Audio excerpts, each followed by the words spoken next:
क्षेत्र में आयोजित जनसभा को संबोधित कर रहे हैं और लोगों की भारी भीड़ आप देख सकते हैं। मुख्यमंत्री योगी आदित्यनाथ को सुनने के लिए पहुंची हुई है। राजस्थान के प्रभारी और गुजरात के पूर्व उप मुख्यमंत्री श्री नीलम भाई पटेल जी, जिलाध्यक्ष श्री प्रभुमणि पांड्या, प्रदेश महामंत्री और इस संभाग के प्रभारी श्री दामोदर अग्रवाल जी, हमारे नाथ पंथ के संत योगी प्रकाश नाथ जी, रसोड़िया धाम के पूज्य संत विक्रम दास जी, माननीय सांसद श्री कनकमल जी, राज्यसभा के पूर्व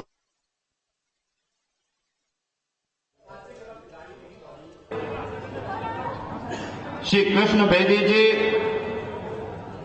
गुरु प्रसाद पटेल जी, गजेंद्र सिंह जी, वेलजी भाई पाटीदार,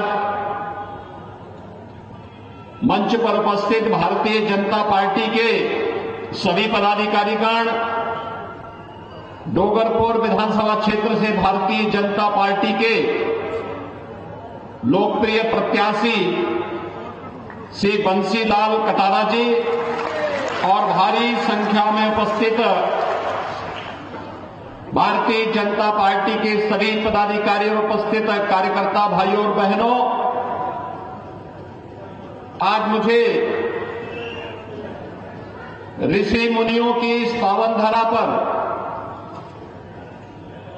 देश की आजादी के लिए, देश और धर्म की रक्षा के लिए बलवेदी पर अपना बलिदान देने वाले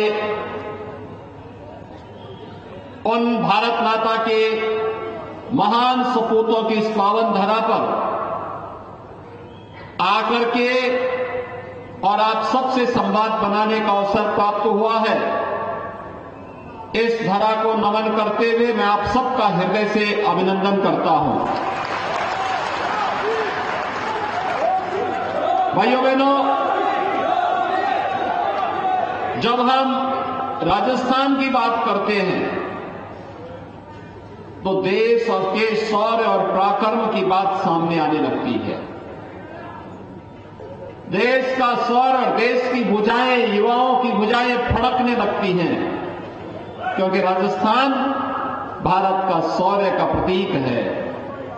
राजस्थान भारत के पराक्रम का प्रतीक है। और याद रखना, जहां शौर्य और पराक्रम होगा उसकी आधारशिला भक्ति में होगी।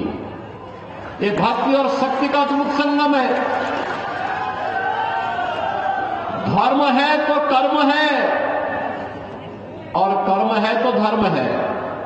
दोनों जैसे एक दूसरे की पूरक हैं, ऐसे ही शक्ति और भक्ति दोनों एक दूसरे की पूरक हैं। और राजस्थान देश और दुनिया में उसका प्रतीक है, उसका सिंबल है। और भाइयों बहनों, इसलिए भक्ति और शक्ति की इस धरा को कोटि कोटि नमन करता हूं। आप सबका मैं हृदय से अभिनंदन करता हूं।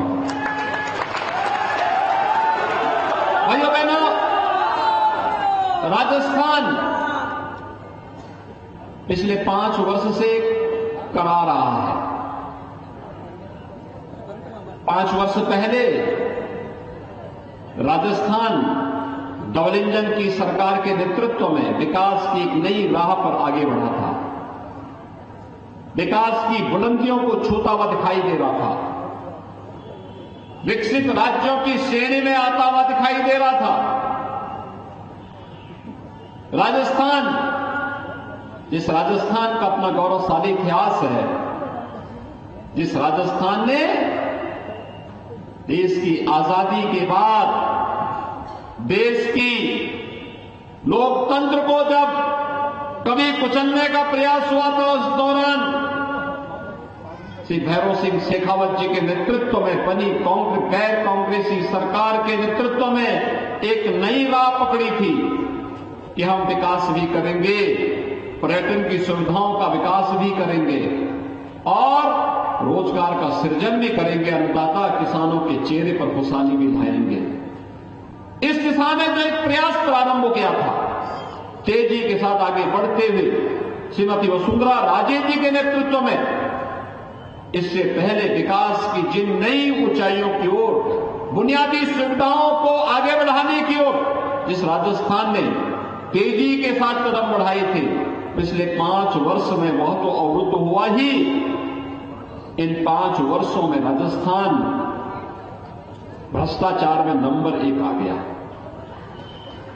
अराजकता में नंबर 1 आ गया, गुंडागिर्दी और अपराध में नंबर 1 हो गया, महिला संबंधी अपराध में नंबर 1 हो गया।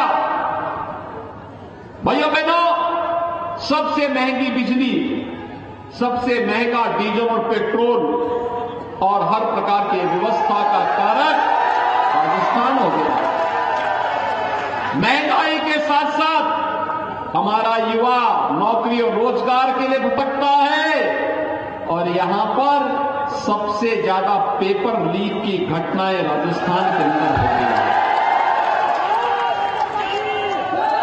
भाइयों बहनों, इसीलिए आज मैं आपके पास आया हूं। जब भारत बदल रहा है, प्रधानमंत्री मोदी जी के नेतृत्व में एक नए भारत का दर्शन 142 करोड़ की भारत की जनता कर रही है और जब पूरी दुनिया के अंदर भारत का सम्मान हो रहा है। आज जब प्रधानमंत्री मोदी जी दुनिया के अंदर किसी भी देश में जाते हैं, पूरा देश पलक पावड़े बिछा करके मोदी जी के स्वागत के लिए खड़ा होता है। भाइयों बहनों, ये सम्मान मोदी जी के साथ साथ 142 करोड़ भारतीयों का सम्मान होता है। भारत के प्रति दुनिया का नजरिया बदला है। लोग आज भारत को अच्छी निगाहों से देखते हैं और भाइयों बहनों, जब विकास की नई ऊंचाइयों को छूता हुआ हमारा देश आज जब दुनिया की धारणा को बदल रहा है, बदलने में सफल हुआ है, हमारी सीमाएं सुरक्षित हुई हैं। याद करिए, 9 वर्ष पहले दुश्मन देश घुसपैठ करते थे, आतंकवादियों की घुसपैठ होती थी, आतंकवाद की बड़ी बड़ी घटनाएं घटित होती थी। लेकिन आज आतंकवादियों को और आतंकवाद के आकाओं को ही पता है कि अगर उन्होंने घुसपैठ की, आतंकी घटना को अंजाम दिया तो आतंकवादी तो नष्ट होगा ही होगा, उसके आकाओं के ठिकाने भी नष्ट किए जाएंगे। ये नया भारत है, ये नया भारत है। छेड़ता नहीं है, लेकिन कोई छेड़ता है तो उसको छोड़ता भी नहीं है। भाइयों बहनों, ये नया भारत है। हम लोग दुनिया के अंदर दुनिया की मानव कष्ट में पड़ी हुई मानवता को राह दिखाने का काम भी करते हैं, लेकिन अगर किसी ने आंखें दिखाने का प्रयास किया तो उसकी आंखों को हथेली पे निकालने का काम भी करते हैं। ये भारत, नया भारत समस्याओं का नाम नहीं है, ये नया भारत समाधान का नाम है। प्रधानमंत्री मोदी जी के नेतृत्व में हर समस्या का समाधान आज भारत के पास है। कांग्रेस ने आतंकवाद दिया, मोदी जी ने उसका समाधान धारा 370 को समाप्त करके दे दिया। कांग्रेस ने नक्सलवाद दिया, मोदी जी ने नक्सली ठिकानों को समाप्त करके इसकी समस्या का समाधान दे दिया। भाइयों बहनों, कांग्रेस ने अलगाववाद दिया, मोदी जी ने कनेक्टिविटी के माध्यम से इसकी समस्या का समाधान किया। सेना का, अर्धसेना का, पुलिस बलों के आधुनिकीकरण के माध्यम से जनता जन समस्याओं के समाधान का मार्ग प्रशस्त किया। भाइयों बहनों, कांग्रेस ने देश की जनता को अभाव से त्रस्त किया था। मोदी जी ने देश के अंदर इंफ्रास्ट्रक्चर का एक नया मॉडल दिया। नए भारत में आज विश्व स्तरीय वैश्विक इंफ्रास्ट्रक्चर है। Highway, railway, airport, AIIMS, IIM और 1 डिस्ट्रिक्ट 1 मेडिकल कॉलेज की गेटवे अब प्रधानमंत्री मोदी जी की देन है। हर घर नल योजना प्रधानमंत्री मोदी जी की देन है। और भाइयों बहनों, गरीब कल्याण के लिए जो 55 वर्षों में नहीं हो पाया, वो मोदी जी ने मात्र 9 वर्ष में करके दिखा दिया। अब सोचिए ना, 12 करोड़ गरीबों को शौचालय मिल गए, 4 करोड़ गरीबों को आवास मिल गए, 12 करोड़ गरीबों को 6,000 रुपए हर वर्ष प्रधानमंत्री किसान सम्मान निधि का लाभ मिल रहा है। 4 करोड़ गरीबों के घर में बिजली के कनेक्शन पहुंच गए। 9 करोड़ 60 लाख गरीबों के घर में उज्ज्वला योजना का रसोई गैस का सिलेंडर भी पहुंच गया है। भाइयों बहनों, वनवासियों का, गिरिवासियों का, आदिवासियों का सम्मान कैसे होना है, 15 नवंबर की तिथि जनजातीय दिवस के रूप में मना करके प्रधानमंत्री मोदी जी ने जनजातीय गौरव को आगे बढ़ाने का काम किया। आज उनके उत्थान के लिए नई नई योजनाएं चल रही हैं। बाबा साहब भीमराव अंबेडकर को सम्मान देते हुए पंचतीर्थों का विकास ये प्रधानमंत्री मोदी जी की देन है। भाइयों बहनों, सरदार वल्लभ भाई पटेल, लौह पुरुष सरदार वल्लभ भाई पटेल को सम्मान देने का काम ये प्रधानमंत्री मोदी जी ने किया। दुनिया के अंदर उनकी सबसे बड़ी प्रतिमा का निर्माण प्रधानमंत्री मोदी जी ने स्थापित किया।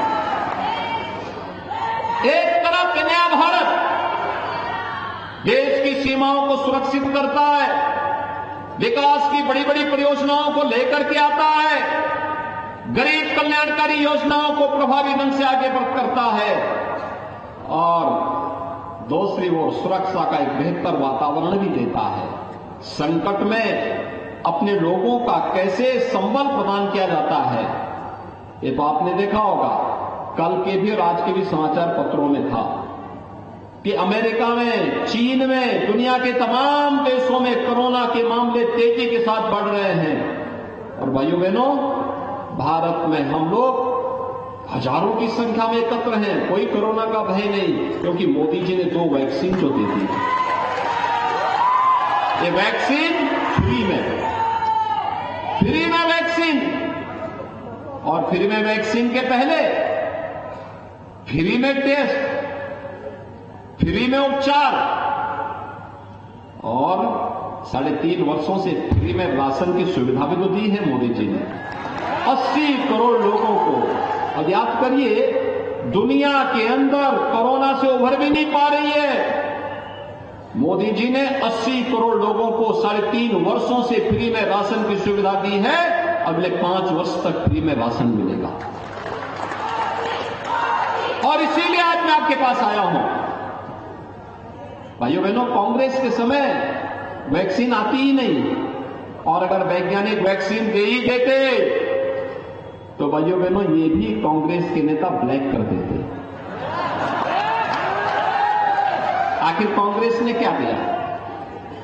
कांग्रेस के समय दंगे हुए होंगे, रामनवमी में दंगा, परशुराम जयंती में दंगा, होली में दंगा, ये सब कर्फ्यू दंगा, ये कांग्रेस की पहचान है। कांग्रेस ने 5 वर्ष के शासनकाल में क्या दिया? यहां पे आपको बजरी माफिया दे दिया होगा, खनन माफिया दे दिया होगा, वन माफिया दे दिया होगा, पशु माफिया दे दिया होगा, संगठित अपराधों में लिप्त माफिया दे दिए होंगे। और भाइयों बहनों, इन्हीं माफिया का उपचार करने के लिए हम उत्तर प्रदेश में बुलडोजर लेके आए हैं। एक डबल इंजन की सरकार इस माफिया का उपचार अच्छी तरह करना जानती है। और इसलिए भाइयों बहनों, एक तरफ जनता को सुरक्षा की गारंटी और दूसरी तरफ आपकी आस्था का सम्मान। आस्था का सम्मान कैसे किया जाता है? कांग्रेस ने अपने सरकार के समय कहा था राम और कृष्ण हुए ही नहीं। आप याद करिए, हमारे यहां राजस्थान में जब हम आपस में मिलते हैं तो दो ही संबोधन होता है, जय जोहार का और राम राम सा का। यही होता है ना, यही होता है ना, जय जोहार या राम राम सा, यही तो होता है। और कांग्रेस कहती है, एक तो सनातन को गाली देती है और दूसरी तरफ कहती है राम और कृष्ण तो हुए ही नहीं, यानी हमारे सनातन को भी गाली दे रहे हैं। तो हमें गाली दे रहे हैं, हमारे अस्तित्व पर प्रश्न खड़ा कर रहे हैं। भाइयों बहनों, जो हमारे अस्तित्व पर प्रश्न खड़ा कर रहा हो, क्या हमें उसे समर्थन करना चाहिए? क्या हमें माफियाओं को समर्थन करना चाहिए? क्या जो हमारे प्रभु को गाली देते हो, क्या हमें उन्हें समर्थन करना चाहिए? क्या? और देखिए, मोदी तो नाम है समाधान का। मोदी जी ने जो बोला सो करके दिखा दिया। 500 वर्षों की समस्या थी अयोध्या में, आज अयोध्या में मंदिर बन रहा है ना, अयोध्या में आज मंदिर बन रहा है ना, कोई संदेह है? अच्छा, डोगरपुर से कितने लोग वहां जाना चाहते हैं अयोध्या? पूरा डोगरपुर ही जाना चाहता है। आप सबका अभिनंदन है अयोध्या में। 22 जनवरी को प्रधानमंत्री मोदी जी के कर कमलों से अयोध्या में भगवान राम के भव्य मंदिर में रामलला विराजमान होंगे 500 वर्षों के बाद। याद करिए, हमारे पूर्वजों का कई पीढ़ियां चली गई राम मंदिर के लिए लड़ते लड़ते, लाखों लोग शहीद हो गए। आज राम मंदिर का निर्माण हो करके अब भगवान राम विराजमान भी होंगे 22 जनवरी को। और भाइयों बहनों, हर हिंदुस्तानी की इच्छा है कि प्रभु राम के मंदिर में मैं भी दर्शन करूं, और क्यों नहीं हो? राम हमारे पूर्वज हैं, हम तो उस विरासत के हैं।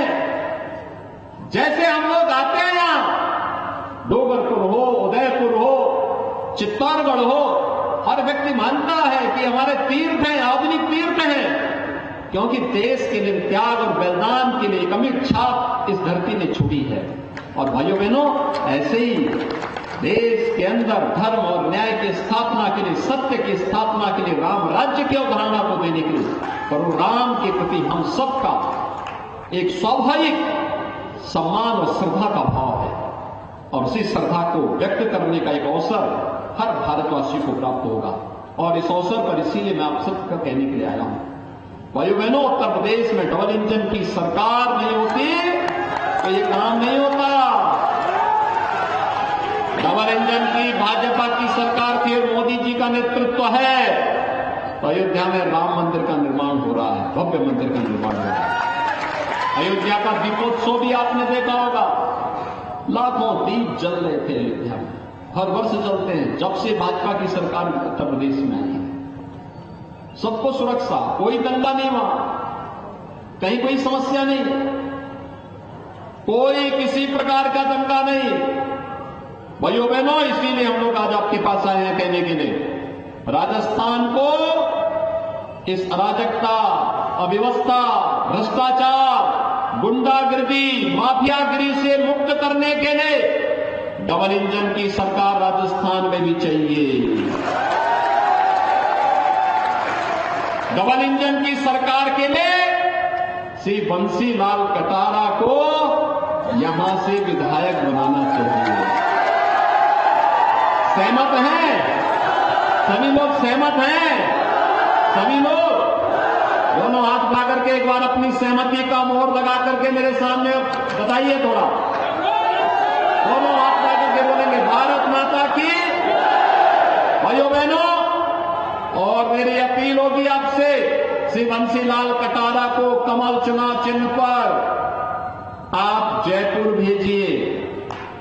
और भाइयों बहनों, बदले में बंसीलाल कटारा से मैं कहूंगा कि 22 जनवरी के बाद कोई एक शुभ मुहूर्त देख करके राम भक्तों को लेकर के अयोध्या आए। सहमत हैं? सब लोग सहमत हैं ना? तो भाइयों बहनों, आप सब डबल इंजन की सरकार बनाने के इस अभियान के साथ जुड़े और भाइयों बहनों, बंसीलाल कटारा अपने कर्तव्यों का निर्वहन करने के लिए आगे डटेगा। इस विश्वास के साथ 25 नवंबर को कमल चुनाव चिन्ह पर भारतीय जनता पार्टी के प्रत्याशियों को भारी बहुमत से विजयी बनाने की अपील आप सबसे करते हुए अपनी वाणी को देता हूं विराम। जय जय श्री राम।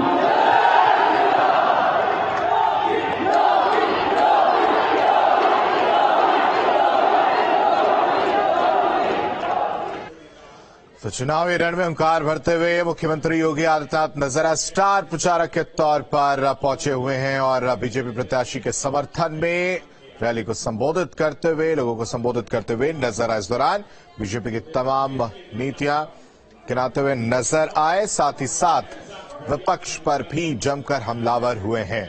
चुनावी रण में हुंकार भरते हुए बीजेपी प्रत्याशी के समर्थन में जनसभा करते हुए मुख्यमंत्री योगी आदित्यनाथ नजर आए। डूंगरपुर से मुख्यमंत्री योगी आदित्यनाथ को आप सुन रहे थे, जो बीजेपी प्रत्याशी के समर्थन में वोट करने की अपील कर रहे थे और साथ ही साथ अयोध्या राम मंदिर आने का न्योता भी डूंगरपुर के लोगों को इस दौरान मुख्यमंत्री योगी आदित्यनाथ देते हुए नजर आए। डबल इंजन की सरकार का जिक्र किया, किस तरह से डबल इंजन की सरकार जो है वो काम करते हुए नजर आ रही है, लोगों को फायदा मिलता हुआ नजर आए। तमाम बातें कहते हुए मुख्यमंत्री योगी आदित्यनाथ नजर आए।